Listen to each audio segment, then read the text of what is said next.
Selamat siang Bu Guru dan teman-teman. Perkenalkan, nama saya Igede Sunartian Sukapamara, nomor absen 6 dari kelas 10 IPA 8. Di sini saya akan mempresentasikan tentang PowerPoint yang saya buat yang berjudul konsep skalar dan vektor. Adapun peta konsepnya sebagai berikut. Konsep skalar dan vektor pada hari ini akan terbagi menjadi 3 bagian, yaitu pengertian skalar dan vektor, ruang vektor, operasi pada vektor. Pengertian terbagi menjadi 2 bagian, yaitu pengertian skalar dan pengertian vektor. Operasi pada vektor terbagi menjadi 3 bagian, yaitu penjumlahan vektor, pengurangan vektor, dan perkalian skalar dengan vektor. Yang pertama yaitu pengertian skalar dan vektor. Skalar adalah suatu besaran yang memiliki nilai mutlak tertentu. Dalam matematika, skalar merupakan bilangan real atau bilangan kompleks atau bilangan rasional. Secara umum, ketika ruang vektor dalam medan F dipelajari, maka medan F disebut medan skalar. Selanjutnya itu vektor. Vektor adalah besaran yang mempunyai besar atau nilai dan arah serta mempunyai nilai mutlak.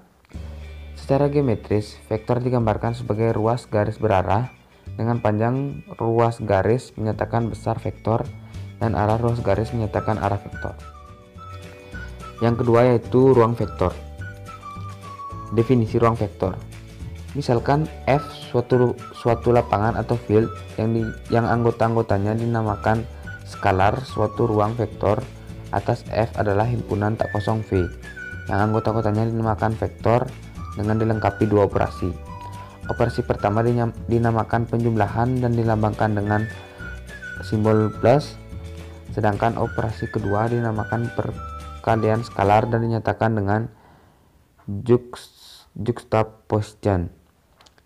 Selain itu, adapun syarat-syarat yang harus dipenuhi yaitu sebagai berikut. Selanjutnya yang ketiga yaitu operasi pada vektor.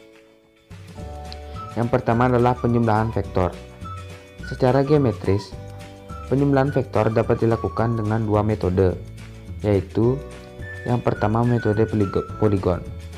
Penjumlahan vektor dengan metode ini adalah merangkai setiap vektor sedemikian sehingga ujung suatu vektor bertemu dengan pangkal vektor lain.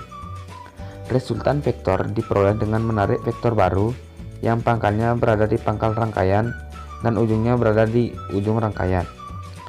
Untuk lebih jelasnya, silakan perhatikan gambar di bawah ini. Selanjutnya yaitu metode jajar genjang. Penjumlahan vektor dengan metode ini adalah merangkai setiap vektor sedemikian sehingga pangkal setiap vektor berhimpit di satu titik. Setelah itu dibuat proyeksi untuk setiap vektor dan proyeksi tersebut sedemikian sehingga membentuk jajar genjang. Resultan vektor adalah diagonal jajar genjang dengan pangkalnya berhimpit dengan vektor lain. Untuk lebih jelasnya, silakan perhatikan gambar di bawah ini. Secara aljabar, penjumlahan vektor adalah menjumlahkan komponen vektor dengan komponen vektor lain yang bersesuaian. Akibatnya, penjumlahan vektor hanya berlaku jika vektor-vektornya memiliki dimensi yang sama. Adapun rumus penjumlahan vektor dapat dinyatakan pada gambar di bawah ini. Selanjutnya yang kedua yaitu pengurangan vektor. Pengurangan 2 buah vektor juga dapat dilakukan dengan metode segitiga dan jajar genjang. Cara pengurangan 2 vektor dilakukan dengan membuat arah vektor menjadi berkebalikan. Silahkan perhatikan gambar pengurangan vektor di bawah ini untuk memahami bagaimana proses pengurangan vektor.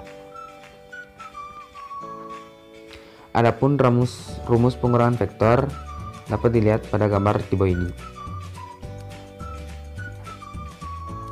Selanjutnya yang ketiga yaitu perkalian skalar dan vektor.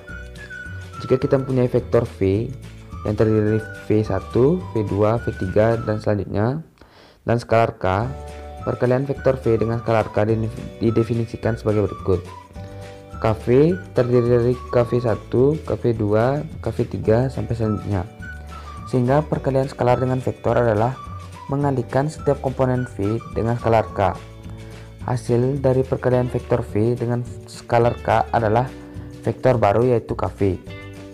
Jika dilihat secara geometris, vektor V memiliki sifat-sifat tertentu yang tergantung pada nilai K, yaitu yang pertama, jika K sama dengan 1, maka panjang dan arah vektor tidak berubah. Jika K lebih dari 1, maka panjang vektor diperbesar sehingga arahnya tetap.